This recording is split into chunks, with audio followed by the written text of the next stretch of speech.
Respected sovereign, dutiful family matriarch, Zoom Granny, Queen Elizabeth might not be so far out of touch from her millennial grandkids after all. Keep watching for the truth about her relationship with Prince Harry. When Princess Diana died in a car crash in 1997, the world was left in shock and mourning. Her death devastated her young sons, William and Harry, who were aged just 15 and 12, respectively. Being the children of the woman whom then Prime Minister Tony Blair dubbed the People's Princess, the young princes were thrust into the media spotlight. In a 2017 interview with Newsweek, Harry said, "My mother had just died, and I had to walk a long way behind her coffin, surrounded by thousands of people watching me while millions more did on television. I don't think any child should be asked to do that under any circumstances." At the time, Queen Elizabeth II was criticized for supposedly appearing cold and refusing to fly the flag at half-mast outside Buckingham Palace, which is the royal tradition when the nation is in mourning. But the truth is, she did this to protect her grandsons. Tina Brown, the writer of The Diana Chronicles, said, "The Queen was adamant that her place was at Balmoral with her grieving grandsons. Everyone rallied around the young princes. This was the first time in a long reign that the Queen was thinking about her family before her people. We should admire her for that. Her thoughts were with her grandchildren, and she wasn't thinking about how this would be played out in the media." When then-President Barack Obama and First Lady Michelle Obama playfully teased the Queen and Prince Harry in a promo for the 2016 Invictus Games, they weren't quite prepared for the monarch herself to have game. Remember when you told us to bring it at the Invictus Games? Careful what you wish for. Boom. The Queen's response was unexpectedly sassy. Oh, really? Please. Boom. Angela Levin wrote in her book, Harry, Conversations with the Prince, the Queen and Harry made a great double act, with the Queen showing utter surprise that the president was determined to win. Levin added that Queen Elizabeth II's willingness to take part in the tongue-in-cheek video demonstrated that she would do almost anything for Harry. Speaking with Hello Magazine, Prince Harry opened up about the experience and praised his grandmother highly, saying, "She had great fun, and I think it was almost as though you could see that look in her face at the age of 90 thinking, why the hell does nobody ask me to do these things more often?" She may be the most powerful woman in the world, but Queen Elizabeth takes on a more grounded role in the eyes of Prince Harry. He told ABC News in 2012, "In a small room with close members of the family, then she is just a normal grandmother, very relaxed. She obviously takes a huge interest in what we all do. That's her children as well as her grandchildren. She wants to know which charities we're supporting, how life is going in our jobs and such. So she has a vested interest in what we do." What is she like just as Granny? Really very, very normal. The Duke of Sussex went on to applaud his grandmother for helping to modernize the royal family. There's no denying that the institution conjures images of stuffy, antiquated ideals.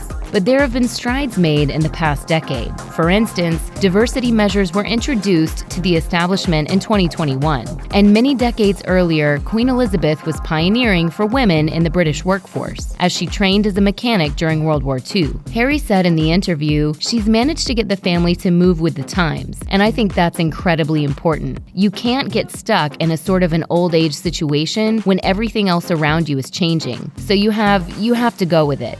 Following Prince Harry and Meghan Markle's explosive 2021 interview with Oprah Winfrey, in which they heavily criticized the requirements of being working members of the royal family, many believed that the Duke of Sussex's relationship with his grandmother would be irreparably damaged. However, royal insider Kate Nickel said that the bond between Harry and Queen Elizabeth is unbreakable. This is in large part due to the important role that the Queen has always played in her grandson's life. Nickel told Entertainment Tonight, "Harry is in quite regular contact with the Queen. She's always delighted to see great-grandson Archie on video calls, and it is very important to her that she touches base with Harry. She is in touch with them. She knows what is going on in their lives. They discuss their plans with her. Harry has always seen his grandmother as a mentor." Likewise, don't expect the Queen to ban her beloved grandson from Buckingham Palace following the Oprah revelations. In spite of everything that has been said, insiders claim that she would welcome Harry back into the royal family with open arms should he ever want to waltz back across the pond. As royal expert Andrew Morton told Vanity Fair, the Queen has made sure the door is always open for Harry to return to the royal fold. She will have a lot of empathy and sympathy for him.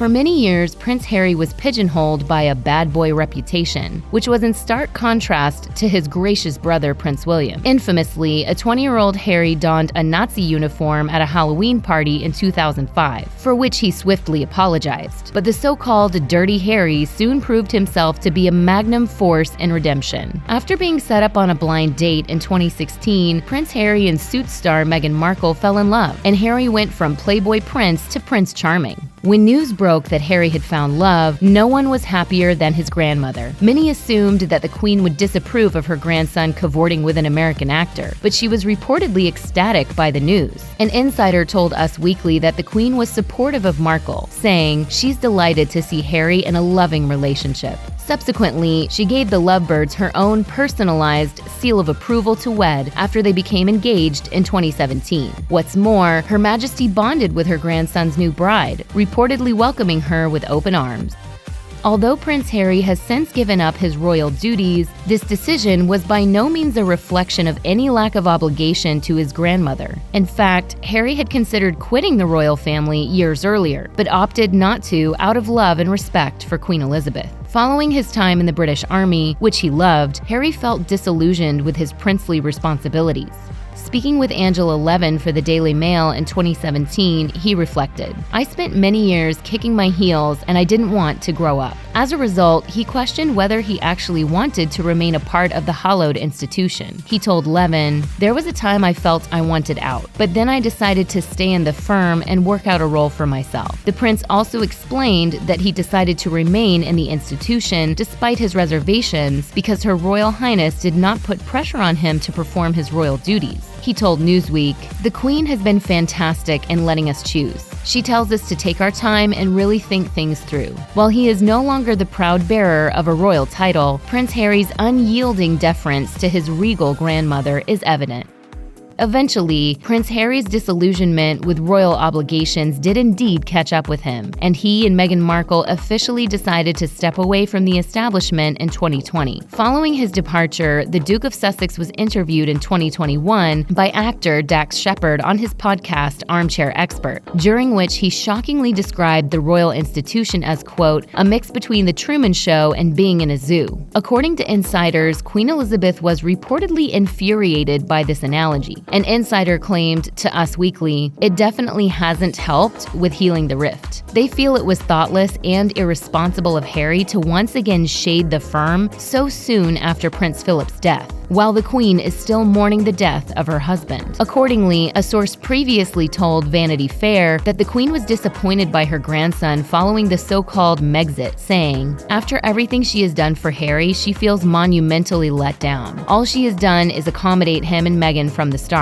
The family are all very upset at how the Sussexes have behaved, not least because of the impact it has had on the Queen. The whole Andrew problem to deal with, and now Harry, who is frankly behaving like a bolshy teenager." Queen Elizabeth using Zoom? It turns out the Queen is up for a spot of Zooming if it means she gets to keep in touch with her grandson and great-grandchildren from across the pond. Prince Harry told James Corden, "Both my grandparents do Zoom. They've seen Archie running around." The Duke of Sussex explained that the video communications app is a perfect means of asking his grandmother to purchase gifts that are most unbefitting of the most powerful woman in the world. He told Corden, "My grandmother asked us what Archie wanted for Christmas, and Meg said a waffle maker. She sent us a waffle maker for Archie. So breakfast now, Meg makes up a beautiful organic mix in the waffle maker." It seems that, despite his move to the US, Prince Harry is in constant contact with the Queen. According to some insiders, he actually speaks to her more than any other relatives residing in the UK. When Prince Philip died in April 2021, the world was in shock. Although approaching 100 years of age, Queen Elizabeth's dutiful husband appeared to be fitter than many people decades younger than him. Prince Harry was devastated by his grandfather's demise, writing on his website, "Grandpa, thank you for your service, your dedication to Granny, and for always being yourself. You will be sorely missed. but always remembered by the nation and the world. Meghan, Archie, and I, as well as your future great-granddaughter, will always hold a special place for you in our hearts. A somber Prince Harry was photographed paying his respects to his grandfather when he attended his funeral at Windsor Castle. The sad event was an opportunity for Harry to reconcile with the Queen after being separated by both borders and the ongoing coronavirus pandemic. Subsequently, the pair had a private meeting during which they reportedly had a much-needed one-on-one chat. An insider told Harper's Bazaar this trip was to honor the life of his grandfather and support his grandmother and relatives. It was very much a family-focused period of time. Saturday broke the ice for future conversations, but outstanding issues have not been addressed at any great length. The family simply put their issues to one side to focus on what mattered. A second source added, the love and respect he has for his grandmother will always be unwavering. While Prince Harry and Meghan Markle's interview with Oprah Winfrey was a cornucopia of juicy royal gossip, the Duke of Sussex made a point of never once disparaging his grandmother. Although he was highly critical of the royal institution and the media scrutiny that lies therein, Harry said nothing negative about Queen Elizabeth herself. Among the bombshell revelations that surfaced in the interview were claims that a member of the royal family made racist observations regarding Harry and Meghan Markle's infant son, Archie's, skin tone. And also concerns and conversations about how dark his skin might be when he's born. However, during an interview with CBS Mornings, Winfrey noted that Harry made it clear that it was certainly not Queen Elizabeth who uttered the offensive remark. Neither his grandmother nor grandfather were a part of those conversations. Throughout the interview with Oprah, Harry emphasized how much he continued to look up to the Queen. I've never blindsided my grandmother. I have too much respect for her. Check out one of our newest videos right here. Plus, even more Nicki Swift videos about your favorite royals are coming soon. Subscribe to our YouTube channel and hit the bell so you don't miss a single one.